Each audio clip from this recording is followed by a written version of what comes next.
गठबंधन नहीं जी, ये तो ठगबंधन है।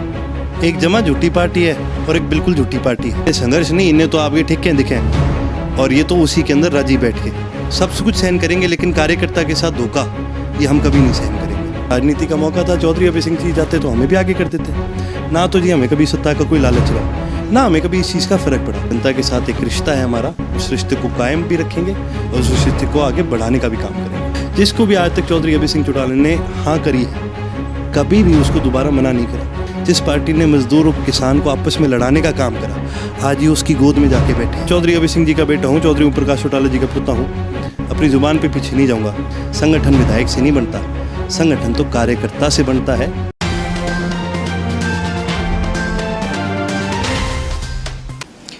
दोस्तों नमस्कार, मैं हूं अजय लोहान और आप देख रहे हैं बिंदास हरियाणा।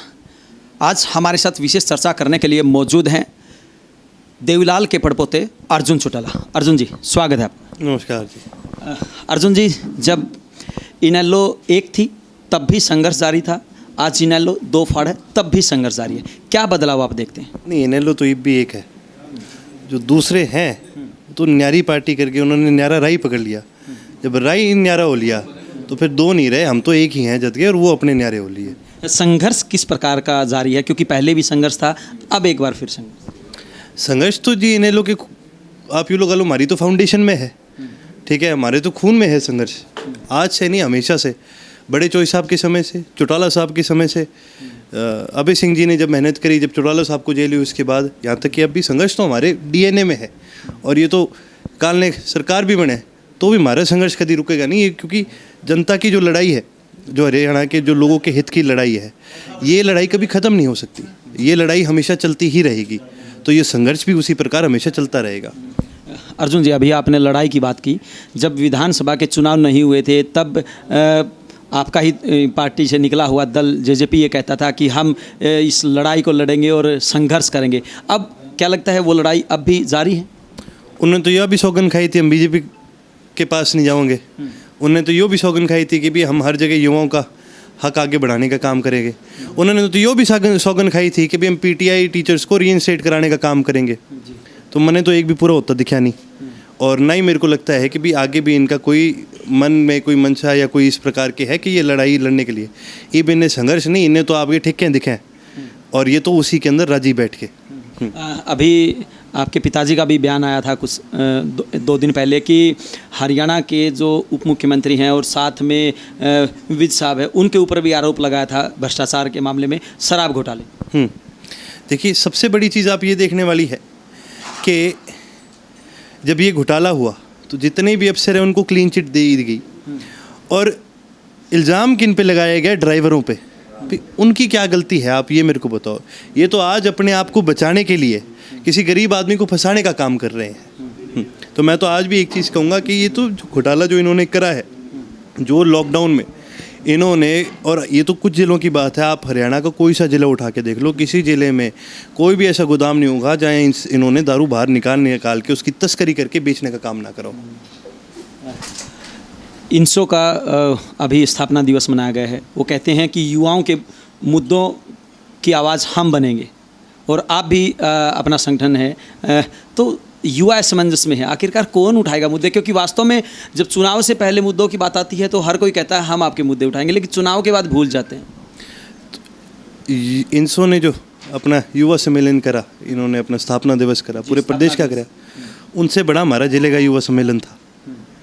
आज हरियाणा प्रदेश का युवा, मैं हरियाणा प्रदेश का नहीं, पूरे देश का आप ले लो, युवा एक ऐसा, आप यूँ लगा लो, युवा एक ऐसी जमात है जो किसी से धोखा खा के खुश नहीं रहती, ठीक है।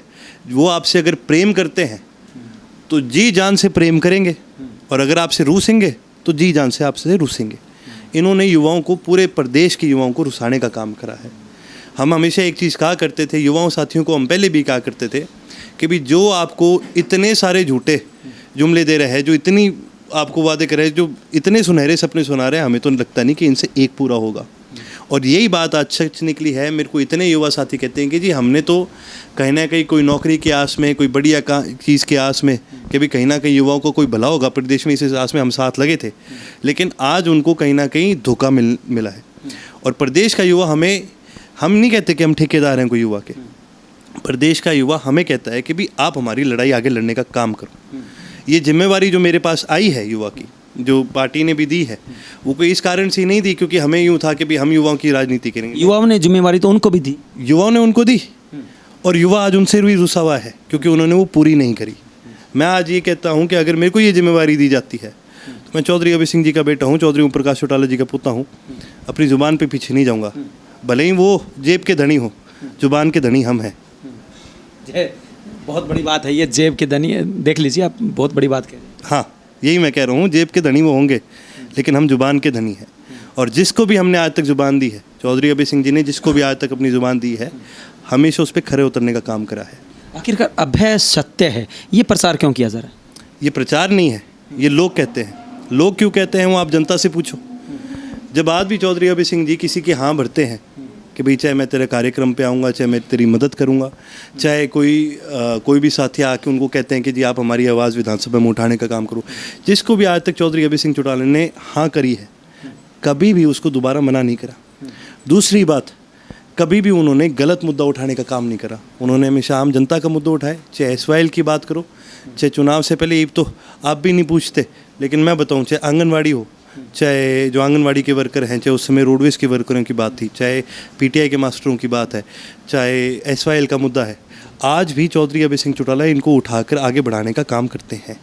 आज भी जब सारा का सारा प्रदेश बंद पड़ा था, सारा देश बंद पड़ा था, किसी नेता के अंदर हिम्मत नहीं थी कि मंडी के अंदर जाके मैं एक बार मेरे साथियों को संभाल के आ जाऊं। केवल और केवल चौधरी अभय सिंह चौटाला गए थे जिन्होंने अपने साथियों को संभालने का काम करा। अर्जुन जी, आपने भी संघर्ष किया था, आप भी देवीलाल के पड़पोते हैं, आपके जो दूसरे भाई हैं उनका भी संघर्ष जारी था। सिर्फ 4 महीनों में बहुत ज़्यादा बदलाव हुआ, तो आपको कभी ऐसी टीस नहीं होती कि भाई आज वो बहुत बड़ी सत्ता में है और आप कहीं पीछे रह गए? जी, हमने जो फ़र्क पड़ता तो इनको आगे क्यों करते? मैं क्यों सिरसा बैठा रहता? मैं क्यों गांव में खेती करता? राजनीति का मौका था, चौधरी अभय सिंह जी जाते तो हमें भी आगे कर देते ना। तो जी हमें कभी सत्ता का कोई लालच रहा ना, हमें कभी इस चीज़ का फ़र्क पड़ा। दुख हमें सिर्फ इस बात का देख के होता है कि जिस कार्यकर्ता ने 15 साल लगातार मेहनत करी, दिन रात मेहनत करी, उसकी एक आस थी पार्टी के साथ जुड़ी हुई कि भाई हम भी कभी इनेलो सत्ता में आएगी, प्रदेश में लोगों का हित होगा। जब उस कार्यकर्ता के साथ धोखा हुआ तब हमने राजनीति में आने का काम करा, तब हम राजनीति में आए, क्योंकि सब कुछ सहन करेंगे लेकिन कार्यकर्ता के साथ धोखा ये हम कभी नहीं सहन करेंगे। तो इस वजह से हम राजनीति में आए, वरना कभी ना तो हमारा कोई इस चीज़ से कोई मोह था और ना ही मेरे को कोई आगे इस चीज़ से है। देवीलाल परिवार के लिए, चाहे चौटाला परिवार की बात करें या फिर अभय अजय चौटाला के परिवार की बात करें या उनके पड़पोतों की बात करें, सभी की विचारधारा एक होती थी, लेकिन आज क्या विचारधारा में भी बदलाव आ गया? बिल्कुल बदलाव तो आया है। आपको अगर देखेगा, बड़े चोई साहब एक चीज़ क्या करते थे कि चाहे कुछ हो जाए पर इस पार्टी पे कभी भरोसा मत करना है ये बीजेपी वालों पर, और आज इन्होंने इन्हीं की गोद में जाके बैठने का काम करा है। जिस पार्टी ने पूरे प्रदेश को जलाने का काम करा, पूरे प्रदेश को कास्ट के लाइन पे बांटने का काम करा, जिस पार्टी ने पूरे प्रदेश के किसानों को दबाने का काम करा, ठीक है, बड़े चोई साहब तो हमेशा किसान के हित की लड़ाई लड़े हैं, मजदूर के हित की लड़ाई लड़े हैं। जिस पार्टी ने मजदूर और किसान को आपस में लड़ाने का काम करा, आज ये उसकी गोद में जाके बैठे हैं। तो अब आप मेरे को बताओ, नीति पे कौन चल रहा है और नीयत किसकी क्या है, ये तो आपको भी पता है। ये तो मेरे को आज कहने की जरूरत नहीं है।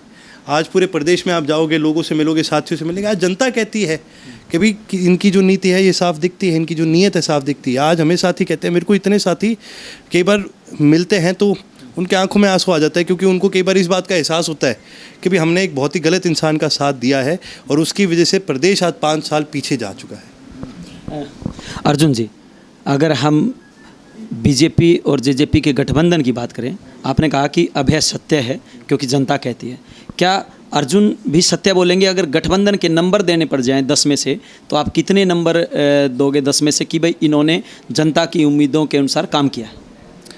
ये तो गठबंधन नहीं जी, ये तो ठगबंधन है। एक जमा झूठी पार्टी है और एक बिल्कुल झूठी पार्टी है, ठीक है। तो ये 2 झूठी पार्टियों का एक बड़ा ही प्यारा सा मेल बन गया इनका। तो इनकी भी सूत बैठ गई कि भाई उन्हें चाहिए थे 4-5 और यो भी 10 इसी से आगे, ठीक है, यो भी इनकी सूत बैठ गई। वरना अगर इन्होंने जनता के काम करने होते तो पिछले 5 साल में ही कुछ करके दिखा देते, और यदि इनको जनता का कोई अब काम करना था तो ये समय जो लॉकडाउन था इससे ज़्यादा कोई बड़ा मौका नहीं था कि जनता के बीच में जाकर उनके लिए मेहनत करने का और काम करने का। लेकिन ये कहाँ बैठे थे, ये तो आपकी कोठियाँ में बैठ गए और क्या सैनिटाइज़र लगाओ और हाथ धो ले और बैठ जाओ घर पर, कोई भी नहीं आया बाहर। तो इसको तो हम पूरे 0 मार्क्स देने का काम करते हैं। प्रदेश में 9 महीने का गठबंधन हुआ करीब, और 9 ही बड़े घोटाले आपके पिताजी के द्वारा उजागर किए गए हैं, तो क्या मानते हैं कि उनमें कोई सच्चाई है? ये तो कहने की जरूरत नहीं है जी। आज अगर ये प्रूव हो रही है, चाहे दारू के घोटाले के अंदर प्रूव हो रही है, चाहे राइस के घोटाले के अंदर प्रूव हो रही है, ये तो आज सरकार है, कहीं ना कहीं कोशिश भी करेंगे कि इसमें प्रूव ना हो। लेकिन झूठ एक ऐसी चीज़ है जो छुपती नहीं जनता से। इतने जो घोटाले हुए हैं उनमें आपके ही परिवार का, ये कहें कि देवीलाल परिवार का ही एक सदस्य है, उसके ऊपर आरोप लग रहे हैं। हम बात करें हरियाणा के उप मुख्यमंत्री। देखिए जी, जो उनकी नीतियों उन्हीं के महकमे जो उनकी नीतियों पे चलते हैं, उन्हीं से क्या कहते हैं, उन्हीं को हम उनके परिवार का मानते हैं। आज वो अलग हो चुके हैं, आज उन्होंने नीतियाँ अपनी अलग बना ली। अगर वो सच्ची में बड़े चोई साहब की देवी उनके परिवार के हिसाब से उनकी नीतियों पे चलते तो कृषि महकमा क्यों नहीं लिया, किसानों के हित की लड़ाई क्यों नहीं लड़ी? तो ये तो कहने की बात है जी। चलो, बड़े चोई साहब के 4 बेटे हैं, उनके कई पोते हैं, कई पड़पोते हैं, लेकिन इसका मतलब ये नहीं कि हर इंसान उनकी नीति पे खरा उतरने का काम करता है। चौधरी रंजीत सिंह जी उनकी नीतियों पे खरे नहीं उतर पाए, और उसी प्रकार चौधरी अजय सिंह जी उनकी नीतियों पे खरे नहीं उतर पाए, और आज कहीं ना कहीं ये भी उस रास्ते में फेल हो चुके हैं। मैं ये नहीं कहता मैं पास हूँ, लेकिन मेरे को इतना पता है कि मैं इस परीक्षा के लिए काबिल भी हूँ और दे भी सकता हूँ। लेकिन जहाँ ये 2 हैं, ये कहीं ना कहीं इस परीक्षा में फेल हो चुके हैं। अर्जुन जी, एक बहुत अहम सवाल बनता है आज पूरी प्रदेश के लिए। अगर हम हरियाणा की राजनीति की बात करें तो सियासी पारा एक बार फिर गर्माता जा रहा है। हम बात कर रहे हैं बड़ौदा उपचुनाव की। क्या लगता है इनेलो पार्टी कहाँ स्टैंड करेगी वहाँ पे? देखिए, मैं तो पूरा बड़ौदा का दौरा करके आया हूँ और कई साथी मेरे को मिले वहाँ पर। जहाँ जहाँ गांव में हम गए, बढ़ चढ़ के हमें बहुत प्रेम मिला है। हम गांव की गली में से निकलते थे तो कई बार बुज़ुर्ग माताएं हाथ में दूध का गिलास लेके बाहर आ जाया करती थी कि बेटा ईब गांव में आया है तो एक गिलास दूध मेरे घर का भी पी के जाइए। जहाँ इतना प्यार मिल रहा है, जहाँ इतना प्रेम मिल रहा है, वहाँ मेरे को इस चीज़ का पूरा विश्वास है कि बड़ौदा की जनता और हमारा जो पुराना एक रिश्ता था, एक नाता था, वो आज भी उतना ही मजबूत है और आगे भी उतना ही मजबूत रहेगा। अभी प्रदेश के मुख्यमंत्री कुछ समय पहले गए थे कि, और उन्होंने घोषणा की थी कि मैं आपका विधायक हूँ, और आए दिन कोई ना कोई सरकार का मंत्री है या कोई विधायक है वो वहाँ पे अपनी जिम्मेवारी निभा रहा है। तो ऐसे में आपको नहीं लगता कि आपके पास एक विधायक है और पूरी सरकार और पूरा विपक्ष आपके लिए एक चुनौती होगा? यूँ है जी, जनता पागल नहीं है। उन्हें बेरा है कि पिछले 5 साल ना तो मुख्यमंत्री जी आए थे, ना कोई मंत्री आया था। ईब लोगों ने सारे ने बेरा है कि ये क्यों आ रहे हैं। जनता पागल नहीं है, उनको इस चीज़ का ज्ञान है। और रही बात एक विधायक की, तो अगर ऐसी बात थी तो आप मेरे इंटरव्यू ना ले रहे होते, हम हिसार में ना बैठे होते, और आज हज़ारों छात्रों की और युवाओं की ज्वाइनिंग ना हो रही होती। संगठन विधायक से नहीं बनता, संगठन तो कार्यकर्ता से बनता है, संगठन चलाने वालों से बनता है, संगठन साथियों से बनता है। हमारा संगठन आज भी उतना ही मजबूत है जितना 5 साल पहले था, 10 साल पहले था, 15 साल पहले था। उसी मजबूती के साथ हम आगे काम करने का काम करेंगे। और हमारा संगठन किसी लालच में काम नहीं करता। हमारा संगठन केवल और केवल मजदूर और किसान के हित के लिए लड़ने का काम करता है। मुख्य एजेंडे की अगर हम बात करें तो बड़ौदा में मुख्य एजेंडा क्या रहेगा आपका? सबसे मुख्य एजेंडा है जी डेवलपमेंट। यही बात आ जाती है। आज मुख्यमंत्री जी अगर पिछले 5 साल में वहाँ कोई काम करते, अगर लोगों के हित के लिए घूमते, अगर कभी जनता से जाके संभाल ही लेते कि भाई बताओ तो हम ठीक हो के नहीं, तो आज उनको सारा प्रशासन बिठाने की जरूरत ना पड़ती। तो ये जब सारा प्रशासन बिठा रहे हैं तो ये साफ दर्शाता है कि आज ये सरकार भी डरती है कि कहीं बड़ौदा में तुम्हें कहीं नहीं, आज इस सरकार को अच्छी तरह से पता है कि भी बड़ौदा में तुम्हें हार का मुँह देखना पड़ेगा।